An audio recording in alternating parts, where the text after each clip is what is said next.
সেই মা বোনেরা সামান্য একটা তেলা পোকা দেখলেই এক লাফে দুই মাইল দূরে চলে যায়। একটা টিকটিকি দেখলে ভয়ে রাত্রে ঘুমাতে পারে না। সেই মা সেই মেয়ে 10 মাস পেটে সন্তান রাখে।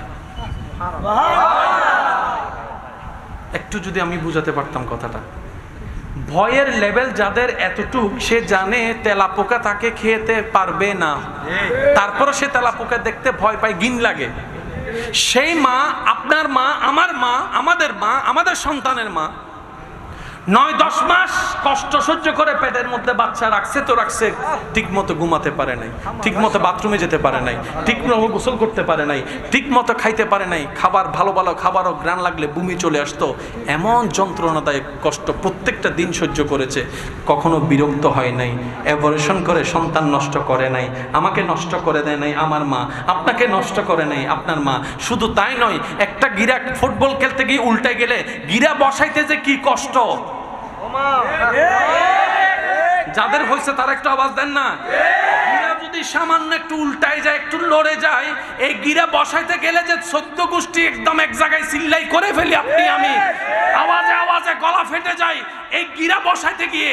অথচ ডাক্তার বলে 206টা শরীরের হাড্ডির ভিতরে অনেকগুলা হাড্ডি একসাথে ভেঙে গেলে যে পরিমাণ ব্যথা, সন্তানকে দুনিয়ার আলো দেখাতে প্রত্যেকটা মা সেই ব্যথা সহ্য করে। আমার মা, আপনার মা, আমাদের মা, আমাদের সন্তানের মা। ইনজেকশনকে ভয় পায় না এরকম খুব কম মানুষ এখানে আছে। এখানে অনেক মানুষ আছে বলে যে করোনায় মরে যাবো, সমস্যা নাই, তারপরও সত্যি বলেন এখানে আছে না নাই? ডাক্তারও বড় চালাক, রুগীর সামনে যাই পানি ফেলে,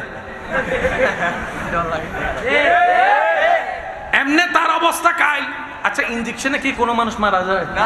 এই ইনজেকশনটা দেওয়ার মতো ব্যথা আপনি আমি সহ্য করতে পারি না, অথচ আমাদের মারা, আমাদের সন্তানের মারা এরকম হাজারটা ইনজেকশন দিতেই থাকে শুধু সন্তানের চেহারাটা দেখার আশায়। আর যেই দিন সন্তানের চেহারাটা প্রথম দেখে কোলের মধ্যে, আমার সন্তান আমার কোলে, আমার সন্তান আমার কোলে, সুবহানাল্লাহ। যেদিন আপনার মা সর্বপ্রথম আপনাকে কোলে নিয়েছে, প্রথম যখন আপনার মায়ের নজর আপনার চেহারার দিকে পড়েছে, এই চেহারাটা দেখেই এতদিনের সব কষ্ট ভুলে গিয়েছে তিনি। মা, সবাই মিলে বলেন তো কে? আর একটু মধুর আওয়াজ দিয়ে বলেন। এবার একটু শ্রীরঙ্গে ভাষা ডাক দিয়ে বলেন, ও মা। জোরে বলেন, আরো জোরে বলেন, ও মা। মূলত ঠান্ডা মাথায় খেয়াল করলে দেখবেন সাধারণ জনগণ যারা থাকে, খেটে খাওয়া মানুষ যারা থাকে, তারা এত কিছু জানতেও চায় না, বুঝতেও চায় না। তারা শান্তিতে 2 বেলা ভাত খেতে চায়, শান্তিতে একটু ঘুমাতে চায়। তারা এত কিছু বুঝার তাদের কোনো টেন্ডেন্সি নাই। কে কোথায় বসলো, কে কি চালাচ্ছে, এগুলো তাদের জানার আগ্রহ থাকে। তারা 2 বেলা ভাত খেতে চায়। তারা চায় আমার সন্তান যখন রাস্তা দিয়ে যাবে, স্কুলে মাদ্রাসায়, নিরাপদে যাক, নিরাপদে আসুক। কথা বলেন ঠিক কিনা? তারা চায় আমরা যখন রাত্রে ঘুমাবো, আমাদের ঘুমটা যেন নির্ভয়ে একটা ঘুমাইতে পারি, এরকম একটা তারা জীবন চায়। কথা বলেন ঠিক কিনা? মেয়ের মা বাবারা চিন্তা করে আমার মেয়েটা ইজ্জত নিয়ে থাকবে, ইজ্জত নিয়ে তার স্বামীর হাতে যেন আমি তুলে দিতে পারি, স্বামীর ঘরে যেন ইজ্জত নিয়ে থাকতে পারে, এরকম একটা জীবন চাই। কথা বলেন ঠিক কিনা? এবার বলেন, সব কিছু দিতে পারেন কে? আল্লাহ। জোরে বলেন, আল্লাহ। যতক্ষণ আমরা আল্লাহর সাথে কানেকশন ঠিক করব না, এটাকে লিখে রাখেন। কারণ মানুষ যেটা করে সেটা মানুষ দিতে পারে না, মানুষ ব্যবস্থা করে দেয়। যে আপনি কোথাও মেহমান হিসেবে গেলেন, আপনার সামনে ভাত এনে দিতে পারবে, কিন্তু আল্লাহ যদি আপনার হাতে শক্তি না দেয়,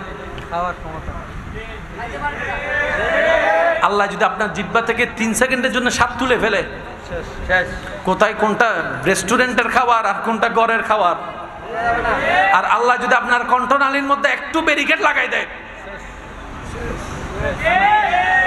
বুঝতে পারছি কথাটা? তো সব কিছুর মধ্যে কানেকশন রাখতে হবে কার সাথে?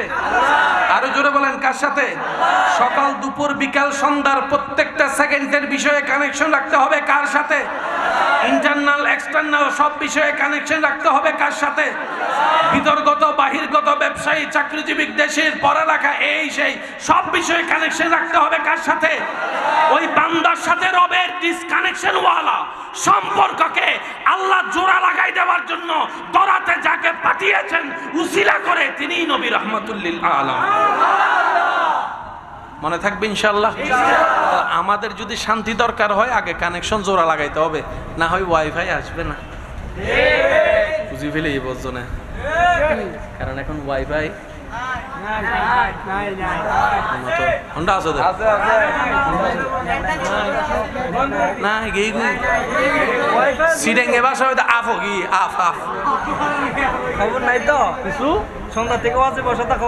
এটা ঠিক।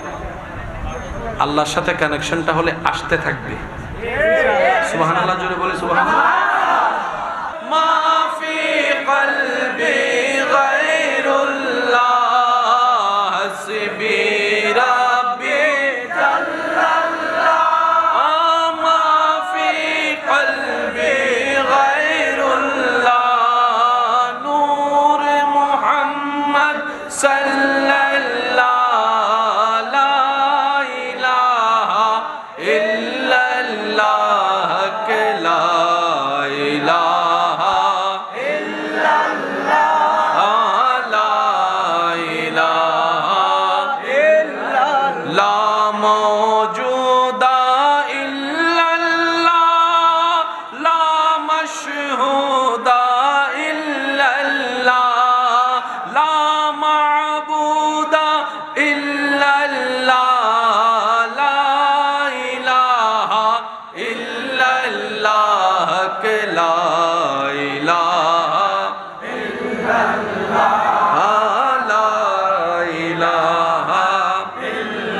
দেখি শেষবারের মতো সবাই ইমানি আওয়াজে আমাদের সোনার বাংলাকে সত্যিকার সোনার বাংলা হিসেবে আল্লাহ রূপ দান করুক। লক্ষ লক্ষ মুক্তিযোদ্ধা রক্ত বিলীন করেছেন, নিজের জানকে প্রাণকে উৎসর্গ করেছেন যেই লক্ষ্যে, যেই আশায়, যে স্বপ্নে। এই স্বপ্ন বাস্তবায়ন করার প্রত্যেকটি বাংলাদেশের মানুষকে আল্লাহ পাক সে তৌফিক দান করুক। এই দেশ একক কারো নয়, এটা আমাদের দেশ। জোরে বলি, কাদের দেশ? শব্দটা একটু জোরে বলেন, এটা কাদের দেশ? এই দেশের প্রত্যেকটা মাটি আমাদের, এই দেশের প্রত্যেকটা জায়গা আমাদের, এই দেশের প্রত্যেকটা ইঞ্চি ইঞ্চি রক্ষা করার দায়িত্ব আমাদের। কথা বলেন ঠিক কিনা? সুতরাং এটা কি একজনের দায়িত্ব না সবার? তো কোথাও অসুন্দর হওয়া এটা কোনো কারো পক্ষে কামনা করা ঠিক না।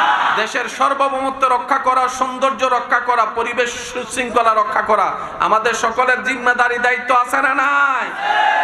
আর সব কিছুর উপরে একজন বিচারক তো আছে, একজন বিচারক। আমরাও বিচারক, তিনিও বিচারক। রব বলে যে তোদেরকে বিবেক দিয়েছি, আকল দিয়েছি, বিচার করার মতো বুদ্ধি দিয়েছি, আর আমি তাকিয়ে আছি কে হকের বিচার করে, কে না হকের বিচার করে। আসল বিচার তো কাল হাসরের ময়দানে আমি আহকামুল হাকিমিন বিচার নিয়ে ছাড়বো। আল্লাহ আমাদেরকে বুঝ নিয়ে চলার তৌফিক দান করুন। দাঙ্গা হাঙ্গা কখনো কাম্য নয়, রক্তপাত হওয়া কখনো সুস্থ মানুষ কামনা করতে পারে না। এই দেশ বলেন কাদের দেশ? এই দেশকে সুন্দর রাখা, শান্তি রাখার দায়িত্ব কি একজনের না সবার? আরো জোরে বলেন, একজনের না সবার? আল্লাহ আমাদের সবাইকে দেশের হক আদায় করার তৌফিক দান করুন। আমার কথায় কোনো কষ্ট নেন নাই তো আপনারা? আমি বেশিক্ষণ সময় আপনাদেরকে বিরক্ত করব না। অল্প কিছুক্ষণ সময় আপনাদের খেদমতে কিছু আরজ করার চেষ্টা করে মুরব্বী ওলামায়ে কেরাম যারা আছেন, মুরব্বীরা যারা আছেন, ওনাদের দোয়া সাথে নিয়ে আমি আপনাদের ভালোবাসার সাথে নিয়ে বিদায় নেওয়ার চেষ্টা করব। যেটুকু সময় আলোচনা করার আল্লাহ তৌফিক দান করবেন, এই সময়টুকু সবার কাছে নিবেদন, মনের কান দিয়ে শোনার চেষ্টা করবেন ইনশাআল্লাহ। আরেকটু জোরে বলি ইনশাআল্লাহ। তবে জায়গার তুলনায় আশে কি কম হয়েছে না বেশি? তাহলে পকেট সাবধান, পকেট। কারণ কেউ কেউ আপনার হাত না পাইয়া পকেটের সাথে আছে না নাই? আছে না নাই? মাঝে মধ্যে একটু ফকেটটাও দেখেন বাবা, কথা বলেন এদিকে, একদম নীরব, একদম নীরব। টাকা গেলে তো পাইবেন, ভোটার আইডি কার্ড গেলে, ভোটার আইডি কার্ড গেলে তো জামিলা। আবার সেটা সংশোধন করতে করতে আপনার সাদা দা কালা দাড়ি সাদা হয়ে যাবে। ভেজাল আছে না নাই? সামান্য একটা নাম যদি 19-20 হয়, কালা মিয়ারা যদি কালো মিয়া হয়, আকার জাকার ওকার হয়, এটা পাল্টাইতে পাল্টাইতে তো। আল্লাহ আমাদের সবাইকে একটু মহাব্বত নিয়ে চলার থাকার তৌফিক দান করুন।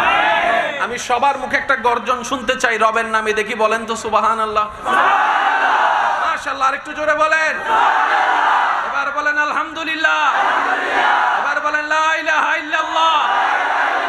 এবার দুই হাত তুলে ঈমানি গর্জন দিয়ে বলেন আল্লাহু আকবার, আল্লাহু আকবার, আল্লাহু আকবার। এবার নবীর উম্মতের ডাক দিয়ে বলেন ইয়া রাসূলুল্লাহ, ইয়া রাসূলুল্লাহ, ইয়া হাবিবাল্লাহ, ইয়া রাহমাতাল লিল আলামিন। সবাই বলেন মারহাবা।